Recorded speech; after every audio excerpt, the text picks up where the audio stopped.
Sejam muito bem-vindos a mais uma análise profunda. Hoje, a gente vai colocar uma lupa num tema que é absolutamente fascinante e que, convenhamos, esbarra na vida de quase todos nós em algum momento. Nós vamos explorar aquela fricção constante, sabe? Aquele atrito entre a nossa verdadeira identidade e as expectativas da sociedade. Vamos entender exatamente como os nossos desejos, nossos conflitos e aqueles processos inconscientes que a gente nem percebe constroem o comportamento humano. O foco aqui é justamente esse choque entre quem nós realmente somos e quem o mundo espera que a gente seja. Bom, vamos mergulhar direto nessa questão que é um verdadeiro dilema universal. Quantas vezes a gente já não observou pessoas que parecem ter preenchido absolutamente todos os requisitos do sucesso social? Tem um ótimo emprego, estabilidade, uma família linda e mesmo assim carregam um sentimento constante de vazio. No papel, na teoria, a felicidade estava ali, garantida. Mas na prática, a sensação é a de estar vivendo a vida de outra pessoa, não é? Existe uma arquitetura toda invisível por trás dessa frustração diária, e é isso que nós vamos desvendar agora. A nossa rota de hoje é bem clara. Vamos passar pelo dilema da identidade, depois as forças do inconsciente e o conflito psíquico. Em seguida, vamos explorar a ideia de verdadeiro e falso self, entender a repetição e os mecanismos de defesa e, por fim, como transformar esses padrões internos. Ponto número 1, o dilema da identidade, que é justamente esse choque entre realidade e expectativa. Pensa bem, existe uma verdadeira guerra silenciosa acontecendo dentro da mente humana todos os dias. É um choque brutal entre os nossos impulsos mais profundos e uma pressão externa que é tremenda. E a confusão toda costuma começar num abismo enorme, um abismo entre o que nós achamos que deveríamos querer e o que a gente efetivamente deseja. A psicanálise mostra pra gente que, muitas vezes, as pessoas passam a vida inteira correndo atrás de validação externa, sabe? Muito dinheiro, muito status, aprovação contínua, só para chegar no topo da montanha e descobrir que a vista lá de cima não era nem de longe o que elas queriam de verdade. Investigar o próprio desejo não é luxo, é absolutamente essencial para construir uma vida coerente. Parte 2. As forças do inconsciente. Afinal, quem é que está no controle?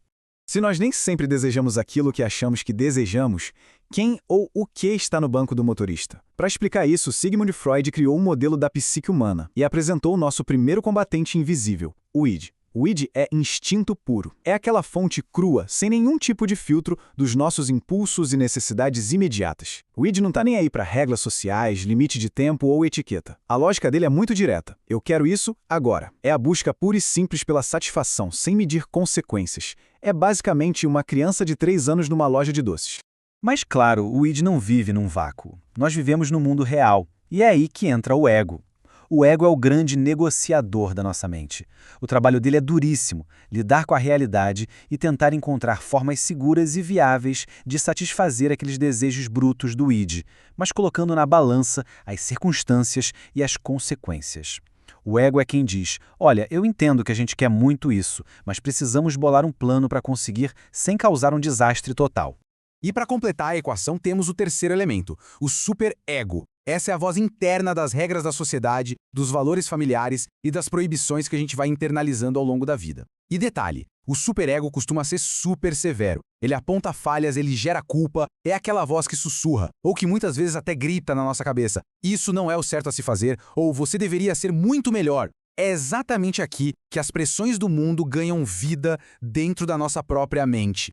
O grande problema, a crise mesmo, acontece quando essas forças batem de frente.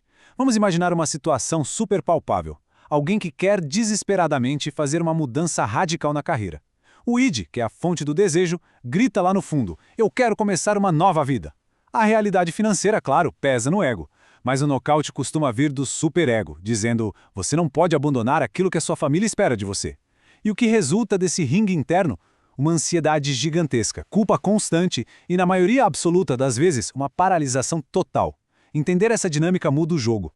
Terceiro ponto da nossa análise: o conflito psíquico e os desejos incompatíveis. Acontece que essas forças não criam apenas paralisia nas decisões práticas da vida. Elas também geram um fenômeno muito curioso, onde nós abrigamos vontades que simplesmente se anulam. Por exemplo, é perfeitamente normal nós sentirmos, ao mesmo tempo, algo como eu quero muito ser independente e logo em seguida eu tenho pavor de ficar sozinho. A sacada genial da psicanálise aqui é mostrar que o objetivo não é tentar apagar uma dessas vontades usando a lógica fria. O objetivo é reconhecer e elaborar essas contradições, entendendo exatamente de onde elas estão vindo. Agora, o que é realmente interessante está no nosso quarto ponto. Verdadeiro e falso self, com a teoria do Donald Winnicott. O Winnicott nos presenteou com conceitos brilhantes sobre como a nossa mente tenta se adaptar e sobreviver debaixo desse peso colossal que são as expectativas dos outros. O chamado falso self é, em sua essência, uma máscara de adaptação. Ele surge quando o funcionamento do dia a dia passa a ser ditado puramente pelo que os outros esperam, e isso acaba sufocando totalmente a nossa espontaneidade. Tem uma ligação fortíssima aqui com o narcisismo, onde o senso de valor da pessoa fica totalmente refém de ser admirado e aprovado pelos outros. Se o valor só existe quando essa máscara é aplaudida, a autoestima fica por um fio. E é daí que nasce aquela sensação assustadora de ser um figurante na própria história. Quinto passo, repetição e mecanismos de defesa. Basicamente, como a nossa mente faz para se proteger de tudo isso. A ansiedade que esses conflitos geram quando não são resolvidos é tão absurda que a mente desenvolve estratégias invisíveis para nos blindar do sofrimento. O nosso escudo mental tem táticas clássicas. Nós usamos a repressão e a negação para simplesmente empurrar sentimentos difíceis para longe da consciência. Usamos a projeção para jogar nos outros aqueles defeitos ou sentimentos que não aceitamos em nós mesmos. A racionalização serve para criar desculpas superlógicas e perfeitinhas para justificar uma emoção que é totalmente irracional. E tem a sublimação, que é quando a gente pega um impulso intenso e canaliza para algo produtivo, como o trabalho ou a arte. O perigo é que os conflitos reprimidos não desaparecem num passe de mágica. Eles continuam agindo nas sombras, ditando escolhas tortas e reações exageradas. Vamos trazer isso para a realidade com um exemplo clássico que afeta praticamente todo mundo, a famosa procrastinação crônica. Um olhar mais superficial bateria o olho em alguém que está sempre adiando um projeto importante e diria: nossa, falta disciplina para essa pessoa. Mas, usando a lente do que a gente está conversando hoje, a pergunta muda totalmente. A questão certa é, o que essa pessoa está evitando de verdade?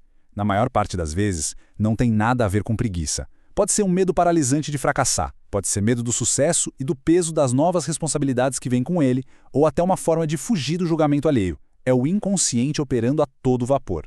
E, finalmente, nosso sexto ponto, transformando padrões internos e trilhando o caminho para escolhas realmente autênticas. O primeiro e mais vital passo para mudar de verdade é aceitar que nós não agimos baseados apenas em pura lógica e razão. É só quando a gente joga a luz naquilo que está escondido que se torna possível fazer escolhas genuínas. É uma jornada de reflexão que tira a gente do piloto automático e nos leva até a liberdade real. A rota é mais ou menos assim. Nós começamos observando um comportamento e a emoção que ele desperta. Depois, tentamos identificar qual é o conflito raiz que está por trás daquilo. A partir desse conflito, a gente começa a notar um padrão que se repete ao longo da nossa história. Trazer isso para a consciência nos permite elaborar e digerir a situação. E é apenas no fim dessa longa caminhada interna que um novo leque de escolhas verdadeiras se abre. É literalmente entender o porquê nós funcionamos do jeito que funcionamos. Conseguir amarrar esses conceitos profundos a perguntas super diretas é uma ferramenta fantástica de autorreflexão. Por exemplo, quando aquela angústia aperta o peito, a pergunta-chave não é como eu desligo isso, mas sim o que essa ansiedade está tentando me avisar. Quando o assunto é identidade, a reflexão tem que ser dura, mas necessária. Eu estou vivendo a minha essência ou estou entregando uma performance do que os outros querem aplaudir? Pegar uma teoria complexa e transformá-la em perguntas práticas do dia a dia é o que realmente desarma as nossas armadilhas mentais. Para encerrar, a gente fica com esse pensamento que é pesado, mas absolutamente real e que resume tudo o que nós vimos até aqui. Aquilo que não conseguimos compreender sobre nós mesmos continuará governando nossas escolhas. O verdadeiro desenvolvimento não é tentar controlar nossos impulsos na força bruta. É, na verdade, criar um espaço consciente, um respiro entre o impulso que sentimos e a ação que tomamos. É nesse exato espaço de compreensão e de clareza que mora a verdadeira liberdade de ser quem nós somos. E fica essa provocação para levarmos adiante. Quando o barulho das expectativas do mundo silencia, de quem é a vida que nós estamos realmente vivendo hoje? Muito obrigado por mergulharem comigo nessa análise profunda e até a próxima.